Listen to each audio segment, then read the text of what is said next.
This is Rangercast, Episode 2, The Past, Present, and Future of Power Rangers Comics.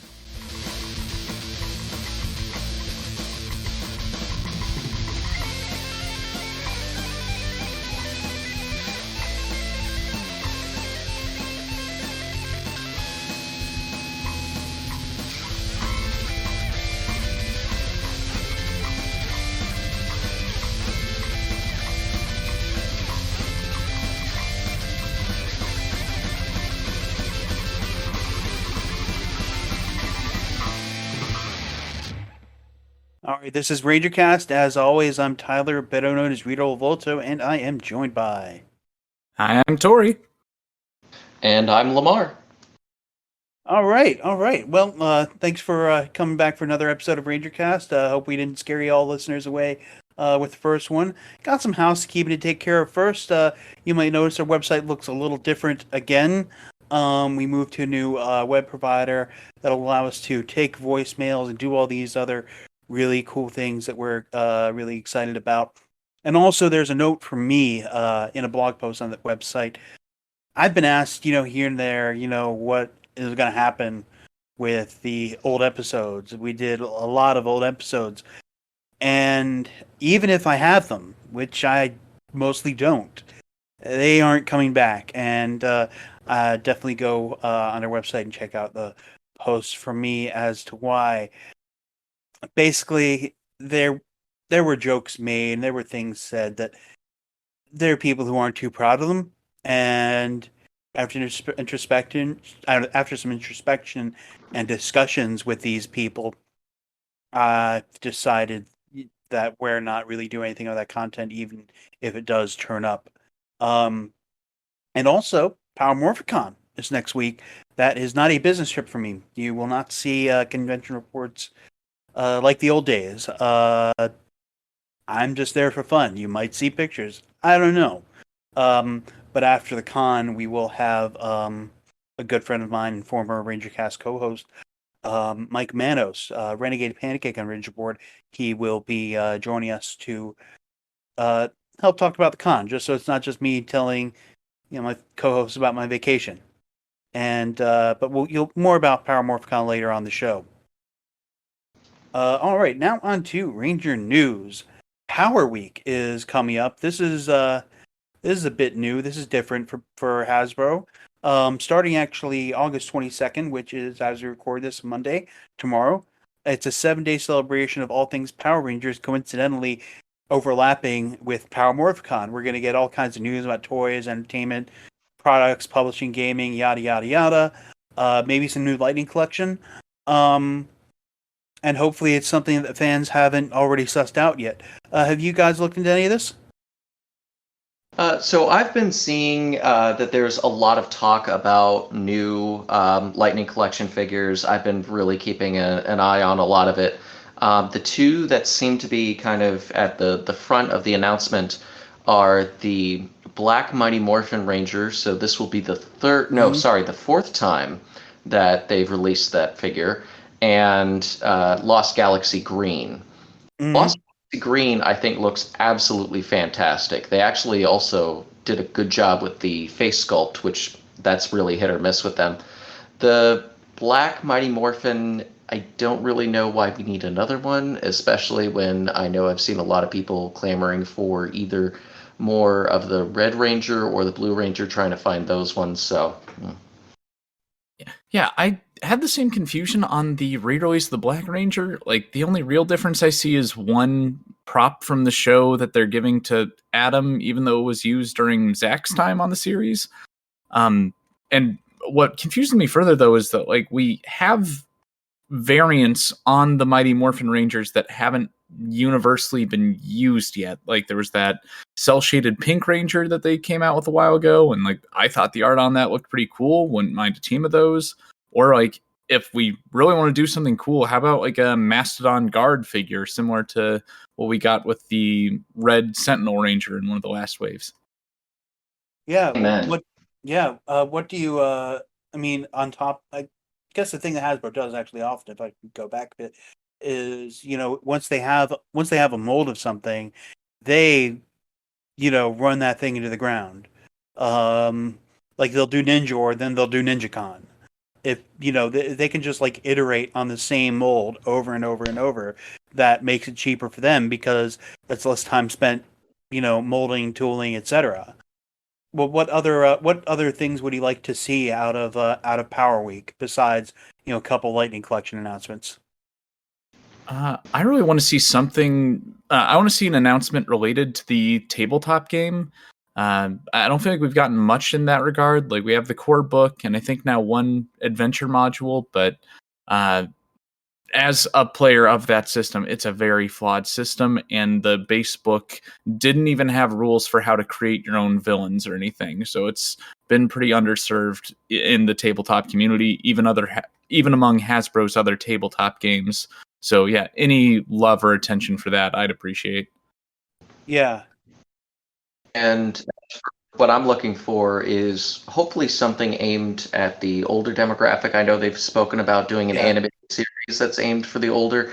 It feels like that's been kind of whispered and then nothing. I'd like something official. yeah. It seems like there have been a lot of like moves behind the scenes, like we talked about last time, in terms of Jonathan Entwistle setting up the future of the franchise.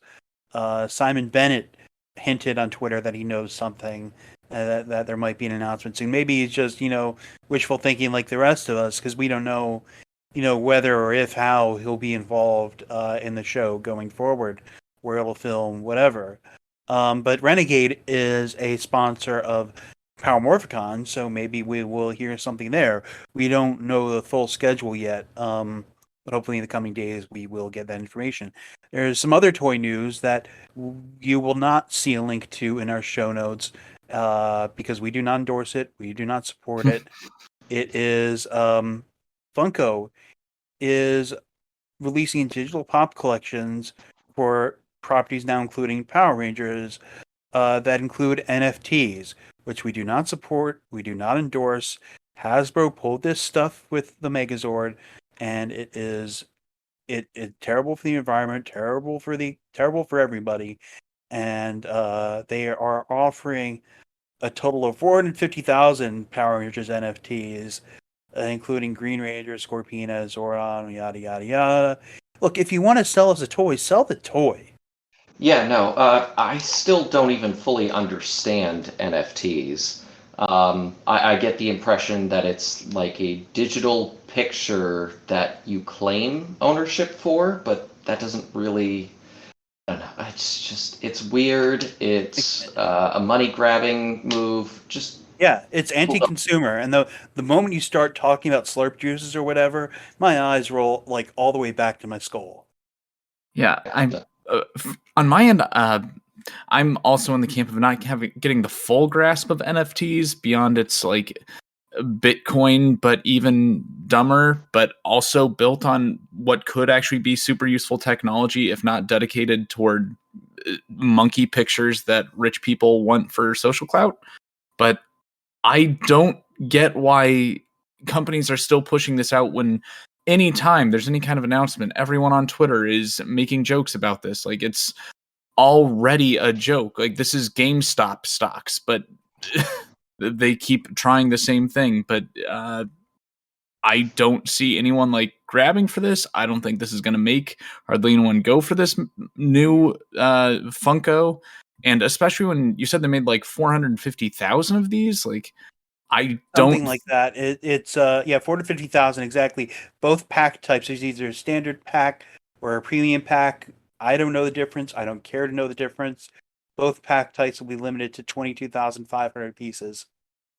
Yeah, like I don't think there's enough Ranger fans for that to Yeah. ever become worth anything. Like each pack could have one of 6 rare digital pops we can redeem for a limited edition physical pop figure, for no cost.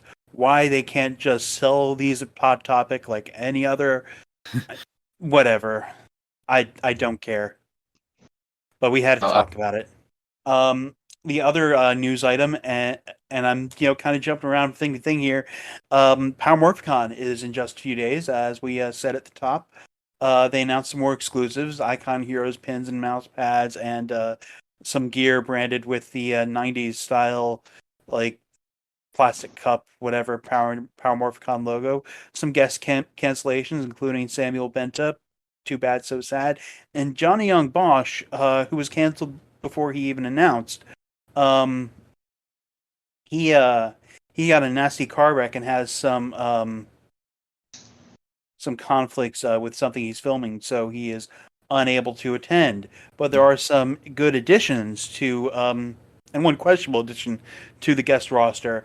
Good being in Chip Lynn, Iris Hampton, Anna Hutchinson, Kelson Henderson, who's always great, Aaron Cahill, Hector David, Lee Ming Hu, and questionable in Jenna Frank, who is, thanks to nepotism, going to be in Legend of the White Dragon, which is set to release to fans around the same time as The Order.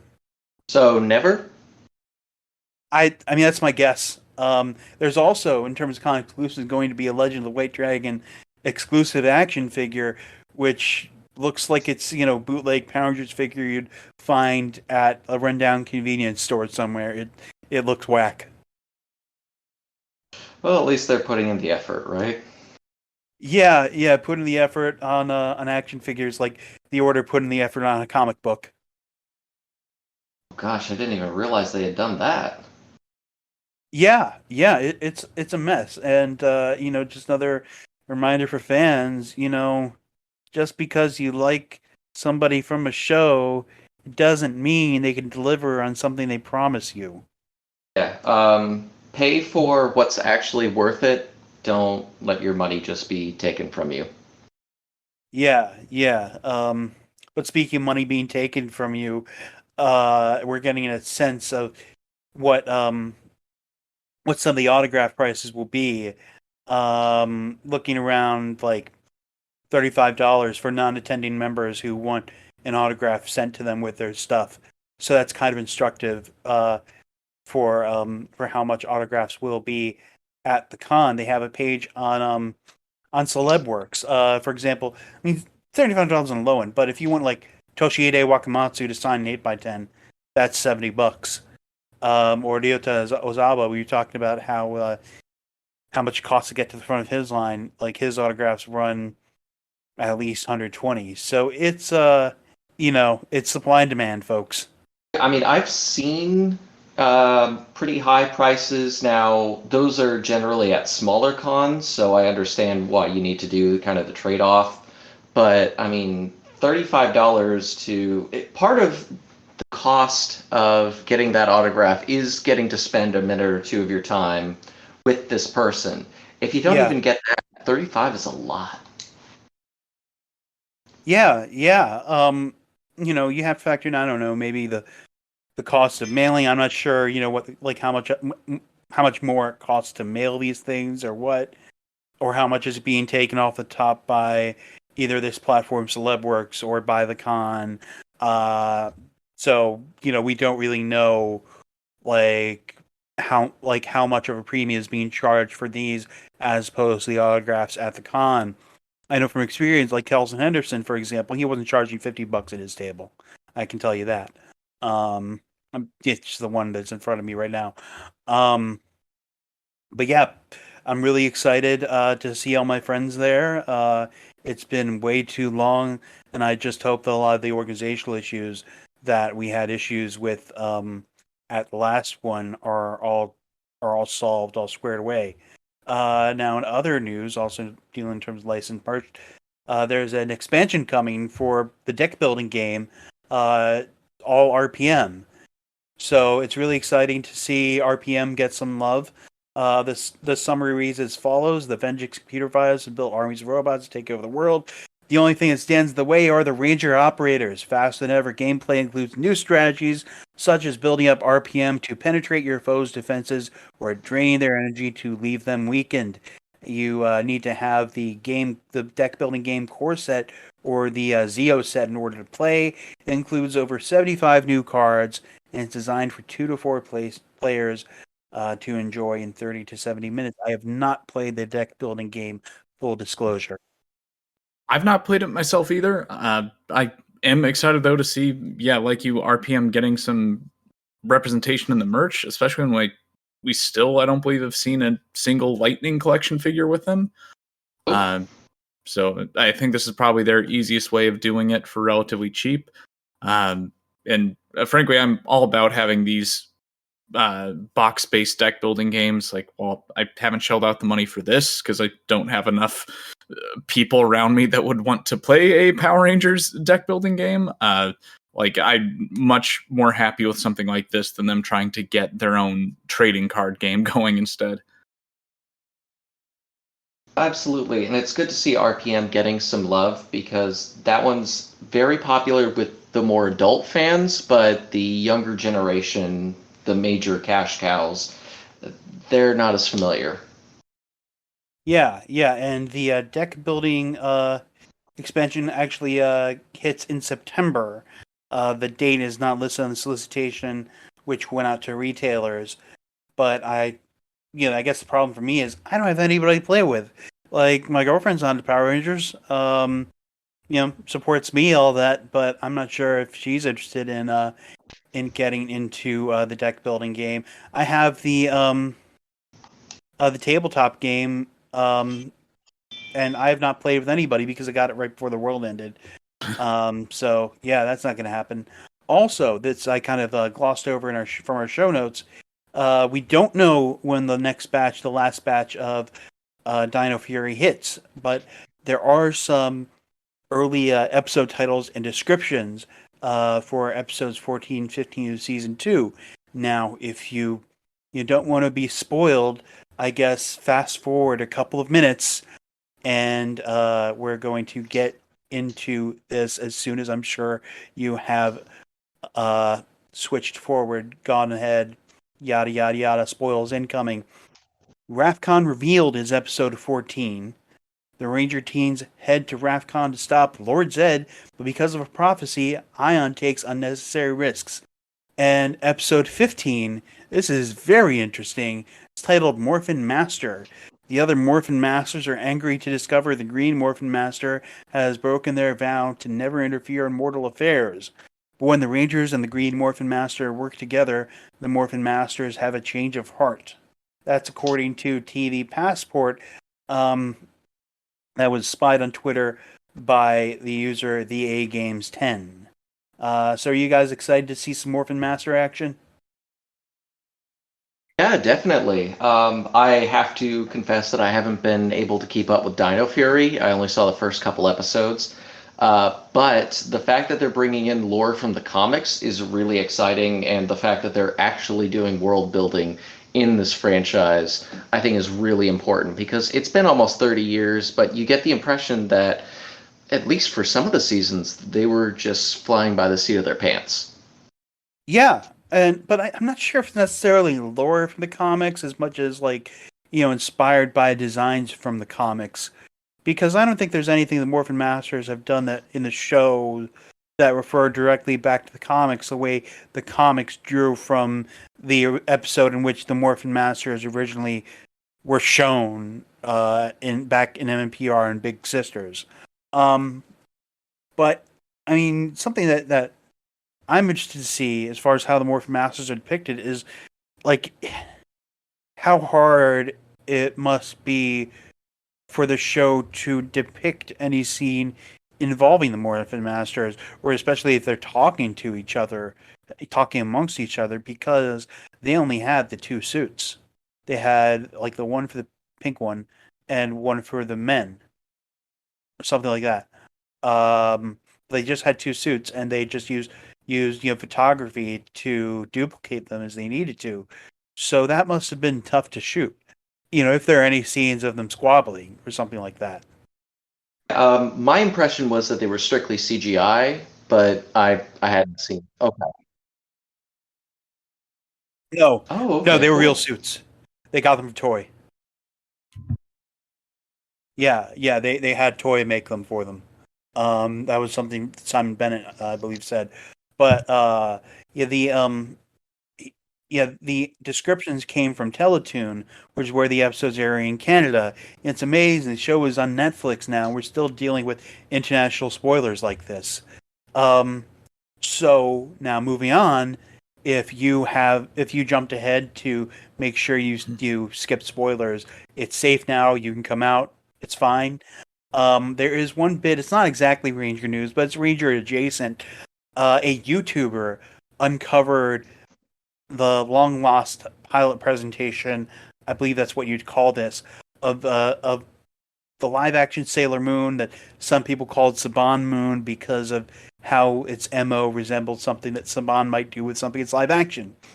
It is part Sailor Moon anime, part live action Saved by the Bell stuff, but this YouTuber was able to not only identify the actors who are in it, but identify the music, who wrote the music. This YouTuber named Raymona actually contacted the Library of Congress after doing all this detective work to figure out who made it, when, why, how. And Saban actually had nothing to do with it, but Ron Wassman vaguely remembers hearing or maybe editing the music for it. And Renaissance Atlantic, which is a name connected with Power Rangers by way of Bandai, commissioned the pilot, which did not pan out, obviously. But a couple years later came the Deke dub that everybody knows and loves, or at least knows, of Sailor Moon. So have you guys seen that pilot yet? I've seen bits of it, mostly just the theme song and clips here and there, and I think it's awesome they dug this up, but I'm not sure I would describe what I've seen as the most watchable series. Oh yeah, no, it's very bad. But it's a real, like, it's interesting that it's such lost media.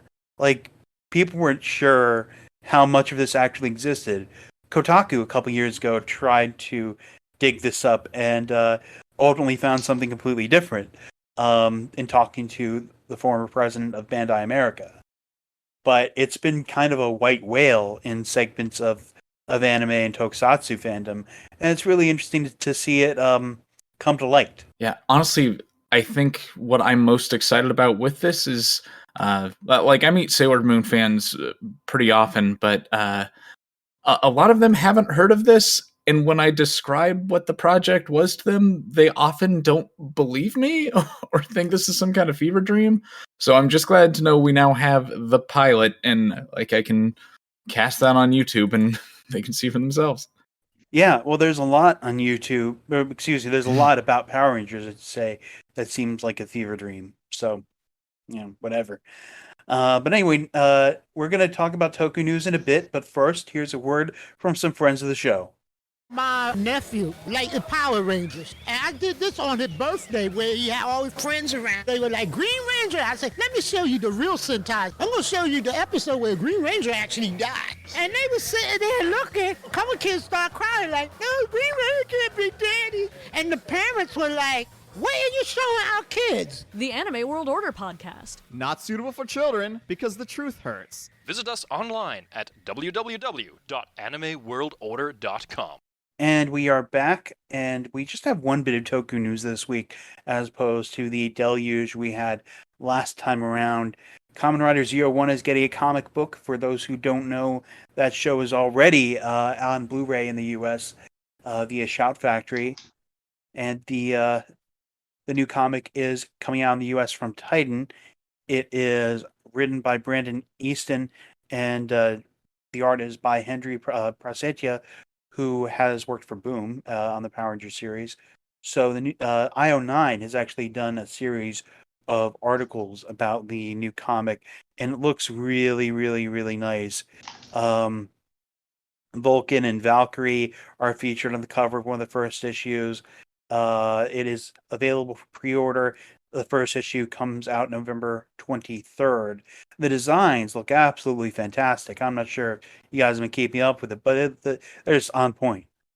I mean, honestly, more comics is never a bad thing. It's such an underused medium, which is surprising given all the comic book movies that have been coming out. But it allows you to have great art, great storytelling at a fraction of the cost of most movies or TV shows. Yeah, and it's great to see Kamen Rider get this kind of attention parallel to Futo PI and the Blu-ray coming out, and Kuga coming out, and it's good to see this kind of energy put behind Kamen Rider. Kind of it's been lacking for a while, the sort of synergy that Ultraman has in the U.S. right now. Yeah, I think my biggest point of surprise with this is that of all the comic publishers to get the Kamen Rider rights, it's Titan Comics. One, I'm shocked that no one has really done Kamen Rider comics in America in the past. But I get the fandom isn't that big, and for most of our history, you've had to go to the borderline you had to go to the borderline dark web to find reruns of Kamen Rider. But yeah, to see Ultraman getting comic series from Marvel, and then Titan, who they kind of scrape the bottom of the barrel when it comes to properties, with the exception of Doctor Who and Star Trek, but they have what IDW and Boom seemingly don't want. I don't think I've ever purchased a Titan comic in my 15 plus years of collecting comics. So I'm surprised it's them, but the artwork looks cool. I'm hoping the book turns out. I'm definitely putting it on my pull list going forward. And yeah, I hope we get to see issues from a lot more series going forward.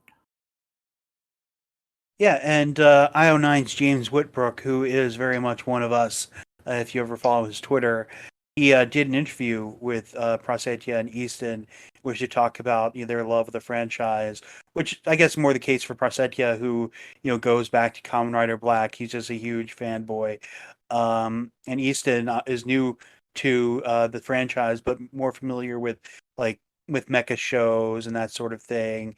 And he knows a guy at Bandai, and that always helps you get a leg up knowing a guy at Bandai. So there's a new villain in the show, Ragnarok. Prasetya aimed for a mirror image of Shining Hopper combined with a Hell Rising Hopper, and kind of there's a nod in the design to Kamen Rider Eternal from Double. So that's it's a really, really interesting interview, and I'm going to link it in the show notes. The other, actually, there's something else I didn't include in our internal show notes. There is a Kamen Rider Kuga manga official translation coming to the U.S., and that's also via Titan, and I think the timing of that is also even better because Kuga is coming out on Blu-ray soon. So that's really exciting. Now, kind of pivoting from that into our big topic for this week, for this episode, to say we're bi-weekly. I need to remember that. So the comics are nearing Legacy 100, and I think over the past few years, the comics have had a huge impact on the way Power Rangers is talked about as a property, and ideas from the comics have filtered back. We were just talking about kind of into the show, into the games, into the other licensed material. We don't know what's going to happen in Legacy 100. It keeps getting talked about, all that. But I was wondering what do you guys think about the impact that the comics have had on the property and the importance of the comics to the brand as we near this milestone? I think I may have mentioned this in our last episode, but I think the most important impact that the comics have is they're the one piece of official Ranger media that you can push people who aren't existing Power Rangers fans to these and they should get some enjoyment out of them, since they're just good teen superhero team books at the end of the day. I don't think DC has made a Teen Titans book as good as either of the mainline Power Rangers books in years. Marvel totally dropped the ball on Young Avengers. Champions has been hit and miss. There are other Young Avenger related titles they always cancel early or don't know what to do with those characters. So then Boom comes along with Power Rangers and makes the best teen superhero book that I've read since they've started publishing in 2016. And so yeah, just having that accessibility to outside fans, I'm really excited about. I like that we now have a platform to touch on old lore that you just could not do in a TV show, or at least not without recasting and getting a budget that you probably can't get a studio to justify for this show. And I just love how much they're tying in to I love how much they're tying in across the years of Power Rangers, like having SPD and in space stuff relate to the Mighty Morphin Rangers, and answering questions that have always kind of lingered in fans' minds. And I think most of all, like what really makes the comics stand out for me is their tendency to they've approached the series as doing a remix of the original Power Rangers rather than a remake. And I feel like that's going to keep this series in the minds of fans for a long time, because in the way they're doing this, like dancing between episodes while also modernizing the series, like it gives a certain level of credibility to these stories. Like, okay, you can't say something like this didn't happen in the show, and you're probably not going to make anything that overwrites this when Netflix starts pumping out their series. So like it just finally gives the fans what they want as far as deeper lore and answers to the questions that the shows just let linger all these years. I think Tori really hit the nail on the head when Tori was pointing out how this is a great jumping on point for the Power Rangers, for those who aren't Power Rangers fans. So it was so difficult trying to convince my wife to like Power Rangers. I showed her RPM first, which she was like, it's okay. For whatever reason, In Space really clicked with her. I mean, it's a great season, but that season specifically clicked with her. But the comics themselves are actually built for a more adult audience and aren't just trying to sell merchandise, although obviously they're doing that as well. They're just trying to tell the stories beneath the stories that we all grew up with. And I really appreciate that. The Green with Evil story arc, for example, absolutely phenomenal as it was done. They kind of just brush it under the rug in the next episode afterwards. Like, nobody teases Tommy for having killed people. But that's something that they do address in the comics, is that Tommy has lingering guilt, that people don't necessarily trust him. These are the deeper stories we've been hoping for since 1993, and we're finally getting them. Yeah, and I also enjoy how the comics use the idiosyncrasies of the show as jumping off points, like jetting appeared in a comic recently, or Power Rangers Universe made use of the Die Ranger suits, and other things, like the Morphin Masters, for example. That was just the throwaway in that one episode because they needed to explain Sentai footage. But they became characters, and that kind of got ported back into the show in terms of Morphin Masters that we saw now. Now, people also thought that Grid Connection plagiarized Shattered Grid, but apparently, according to I believe a writer at the time, that was a pure coincidence. But there have been other there's always fan conversation about maybe these concepts of the comic can become an animated series, and maybe that's something Hasbro wants to announce. But we know that Toei can veto something like that.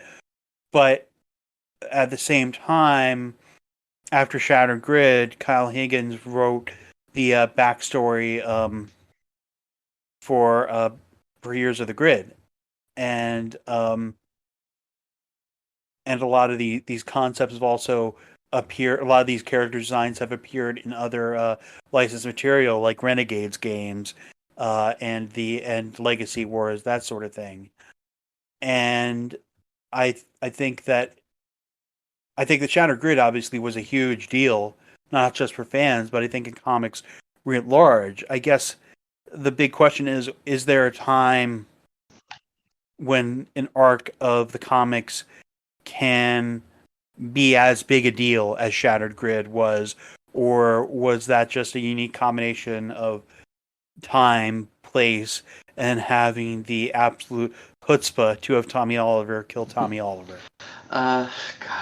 Doing a repeat, especially so soon after Shattered Grid, which was admittedly 4 years ago, but that's still relatively recent in the nature of comics. try to do something to that scale again would be really difficult without seeming like they're just trying to always hit the Avengers level threat button. That's something that the MCU I thought did well. Was yeah, occasionally there is an Avengers level threat, but most of the threats are in a one or two hero level. Doing a Shattered Grid again, or doing something to that scale, you would need to build up to it. You would need a proper antagonist, and really they haven't had a new one since Draken. And you would need a reason to justify bringing in Rangers from all over when time and space very much keep them separate. Yeah. For my part, I think the comics have already been doing a great job kind of balancing this scale while also having like universe level threats. Like honestly, I think the Altarian War is arguably even narratively better than Shattered Grid, but it just focuses on the original series Rangers. But still like elevates that scale, makes you see sides of these characters you've never seen before, and yeah, just overall builds an awesome epic story that they'd been building toward for like a year or two before that, I think. Where I think they can expand on this going forward is like the issue after Shattered Grid, immediately afterwards with the Beyond the Grid comics, was they had almost 30 years of characters interacting in one space without any real kind of characterization for like the comic versions of these characters. Like I feel like neither the writer nor the reader could really do justice to this many people interacting at once and like getting us to care about these characters from seasons we didn't watch, and then like giving them interesting relationships between each other. So I think the comics need to focus more outside of just the Mighty Morphin Rangers going forward. Like at any given time, this series, Power Rangers has been supporting like 2 ongoing books and a mini of some kind, with like Go-Go and Mighty Morphin, or Mighty Morphin and Power Rangers, with like a crossover, or like the Draken or Pink Ranger miniseries. I think now that they're consolidating back to just one Mighty Morphin Power Rangers book, there should be a second dedicated book to other teams, like maybe an anthology of smaller arcs or one-off stories, but just be doing something to introduce us to characters across the years. Kind of like what they do a bit in the Power Rangers universe line, but like in a more dedicated fashion. So when it comes to a point that we want to see something like Beyond the Grid again, people actually have a reason to care about this particular incarnation of these characters. And you can build like another Infinity War level threat, and it'll have the not just narrative stakes, but like the character buy-in that it needs for it to hit as well as it has to. Well, and also the art style in the first couple books for Beyond the Grid was pretty atrocious. It was hard to tell who was who. Yeah, no, you're absolutely right. They do need to branch out more into different seasons. I understand why they stick with Mighty Morphin, but at a particular point, you have such a rich history of characters. Tap into that well. Yeah, I guess that's the thing about Power Rangers, is that you have this big roster, but if somebody doesn't see somebody they recognize a Power Ranger, they might not bat an eye. So that's the kind of challenge. Like there are opportunities for stories like The Psychopath or Soul of the Dragon, and maybe we'll see more of those going forward. But I think right now, it probably makes sense to just stick to one Power Rangers line. Otherwise, you risk burning out the writer. Like Ryan Parrott has, until Matt Groom came along, he was like single-handedly carrying the series, and now they're both leaving. And you have Melissa Flores coming in, and you hope that maybe, by virtue of her experience with the franchise, she has a better sense of how to more adeptly bring these new characters in, or bring these characters from later seasons in, and also at the same time not not try to do her own Shattered Grid too soon, or avoid the mistakes made with Beyond the Grid, which had potential, but especially in the wake of Shattered Grid was kind of, it had a bit of an act to follow. Absolutely, but I'm confident in the skills of the writers and the skills of the artists, who also the artists I feel like are really important, because if the art in a book is great, it'll really draw you in. If it's not, it kind of takes you out of the story. Yeah, and we're lucky to have had great artists on this series. Dan Mora, and we have Simona Di Gianfelice, who is coming back to the show, to the comics as the artist for Melissa Flores' run. Yeah, I have to say, like, art-wise, Dan Mora has been the absolute highlight of these comics so far. Like, there have been runs or minis that I haven't been a huge fan of, but, like, Dan Mora's covers alone make me not upset that I bought these books. It seems like the C-suite appreciates Dan Mora's work as well. If you pick up the Renegade games or some other official material, that's his art on the cover. Mm-hmm. Well, and it's nice having a consistent look to the art as well. Yeah. Now, how do you think going forward, Power Rangers as a brand, as a property, can better use and exploit some of the materials and ideas explored in the comics? I think there can be an interesting back and forth. Like, we've kind of alluded to the comics introducing ideas with the Morphin Masters, or like it feels like things are playing off of each other. I would like to see that turned up a bit. Like, I believe it was in Matt Groom's issues of the series that there's a few subtle references to Ninja Steel, or like just real background things.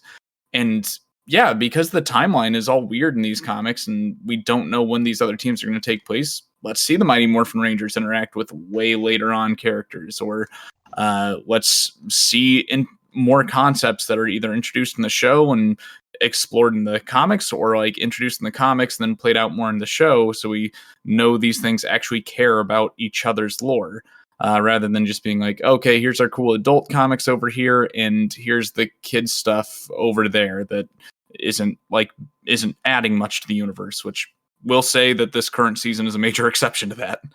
Absolutely.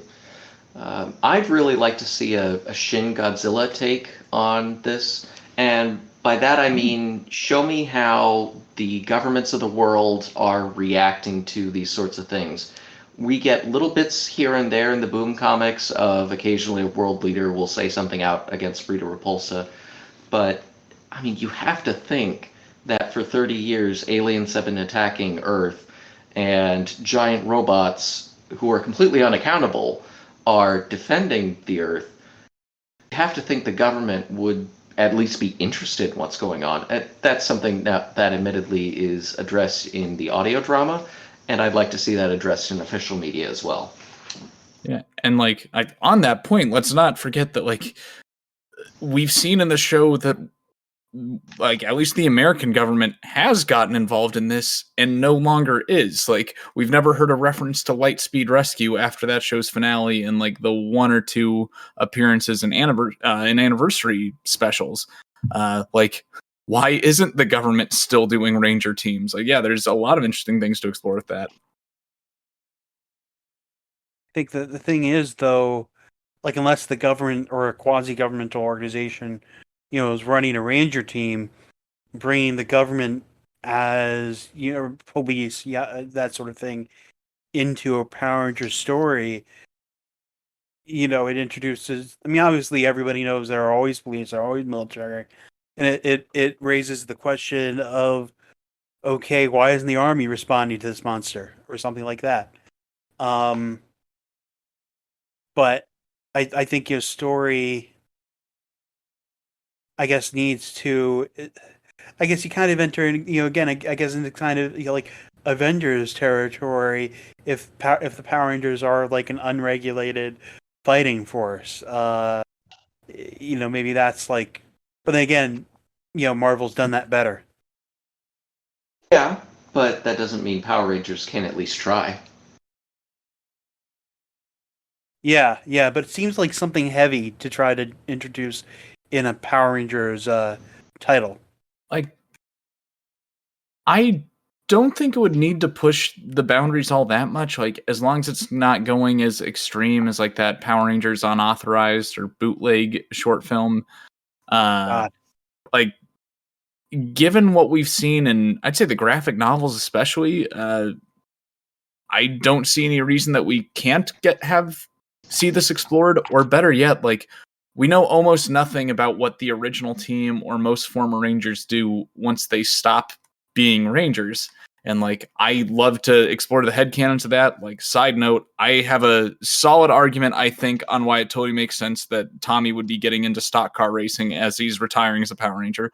But like, yeah, what's someone like Billy doing, or Jason, Adam, just all these people that, like, you see they're upstanding members of their community outside of their time as Rangers. So like, wouldn't it make sense that these people would be the ones going in front of Congress talking about like what needs to be in place to help these random people that seem to be selected every year to deal with the alien invasion of the week? Yeah, you're right. Sometimes we don't. I mean, there are sometimes we have got a sense of what the Rangers do after, like with the Core 3 Dino Thunder Rangers. Or, you know, speaking of kind of comics leaking into the show, Tommy references his son, who's JJ, who's the same kid from the comics. And he's still living in the house in Reefside.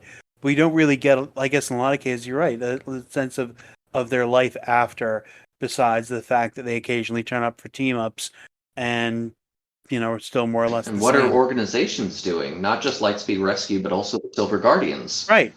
Do they just hang it up? Right, exactly. Biolab, yeah. Yeah. Like, you know, you just, like, these organizations only exist when convenient, or when they And need then footage. don't move to the next city that's being attacked. Yeah, that's right. Like, I guess, you know, it's the fact that, like, canonically, in most cases, all these shows, all these fake towns are in California. So, like, I mean, like, Eric gave Taylor a speeding ticket once. Why? How far were they from Silver Hills? Yeah, no, I mean, But it only really matters around team-ups. these are the sorts of questions that would help build the world more fully. Yeah, absolutely. Like Beast Morphers interact with RPM, that's less a different city, more a different universe. And you don't really know exactly how much time has passed, you know, in that world between the events of RPM and the events of Beast Morphers. I mean, I think we generally believe that it's, you know, the same as in real world time, and that also then helps explain why why the actors are older. It's not all happening at the same time. Yeah, and then there are shows that take place in 5 minutes in the future, like SPD, which I guess at this point is 5 minutes in the future. But yeah, getting back to our original topic, I think the comics. I think maybe the time for adapting Shattered Grid into a cartoon has maybe passed. I think it might be a little late, but I think you know, something that the comics have opened up is like the idea that you can do anything in comics, like you can do anything in animation. If you have actors who won't play ball or you know, have passed on, that doesn't mean that their characters have. And I would hope that, you know, someday they could work out something with Toei and have an MMPR animated series or something like that, and serve, you know, younger kids, and, you know, have the mainline show for slightly older kids and other properties for slightly older kids. I mean, the sky's really the limit when it comes to this franchise. It's just what's going to be utilized. Yeah, absolutely. But yeah, what do you guys hope to see in issue 100? It's hard for me to say because the Boom comic shipment didn't come through to my local comic shop, so I don't even know what's happening in issue 99. But I given what was hinted at with the metallic armor issue they did recently, I think we're looking at some kind of sea change in this universe to really kind of break things apart and allow the creative teams going forward to have much more free reign in what they want to do. I know Melissa Flores is way more on board with the idea of this is kind of an alternate timeline or another universe, but it also matters. It bleeds into the show as much as it needs to. And I think she's going to steer that in a good direction. So frankly, I just want to see some kind of cool climactic event that is going to explain that shift going forward, or to help my personal wish is to see something that explains the change in tone going into season 3 or season 3 content. Because I think there are some fun ways you could explain why Zed is not so evil in that season. Because parents complained, but in the comics we've just seen that the Rangers and Zed just worked together, and Zed's realized his beef with Zordon isn't what he thought it was. So I think they could, if they wanted to, make some cool, narrative arguments for why the tone shifted so much in that season, or better yet, just throw that out the window and give us the explanation for why things aren't going to be as silly as they were in season 3 of Mighty Morphin. Yeah. So I know some people here have to be somewhere tonight. I'm going to cut this part out. So now we're going to probably transition to farewells and plugs. Okay, so thanks for that. And I think with that, we're going to call it a night. So y'all have anything to plug? So I am going to be acting in an upcoming fan animated series called Power Rangers Ancients. I can't reveal the role, but it'll be coming out hopefully soon. Keep an eye out. Great. Yeah, only thing, let's see, there will likely be more of the Power Rangers campaign, Guardian Swarm, on the Game Night Heroes podcast coming up. I voiced the Green Dragonfly Ranger on that show, so keep an eye out for that in the coming weeks. All right, and as always, you can find us at rangercast.net, your favorite podcast app, on Twitter at Rangercast, on Facebook at Rangercast Podcast, and we will see you next time. Have fun at Power Morphicon, everybody. If you like what you just heard, leave us a review in Apple Podcasts. We also now accept fan feedback to be played on the show. You can record a voicemail on our website, rangercast.net. Rangercast is distributed under Creative Commons license. Share it, don't sell it. Rangercast's opening theme was composed by Daniel Park. The ending theme is by Tyler Waldman. Find the latest episodes on rangercast.net or by searching Rangercast in your favorite podcast app.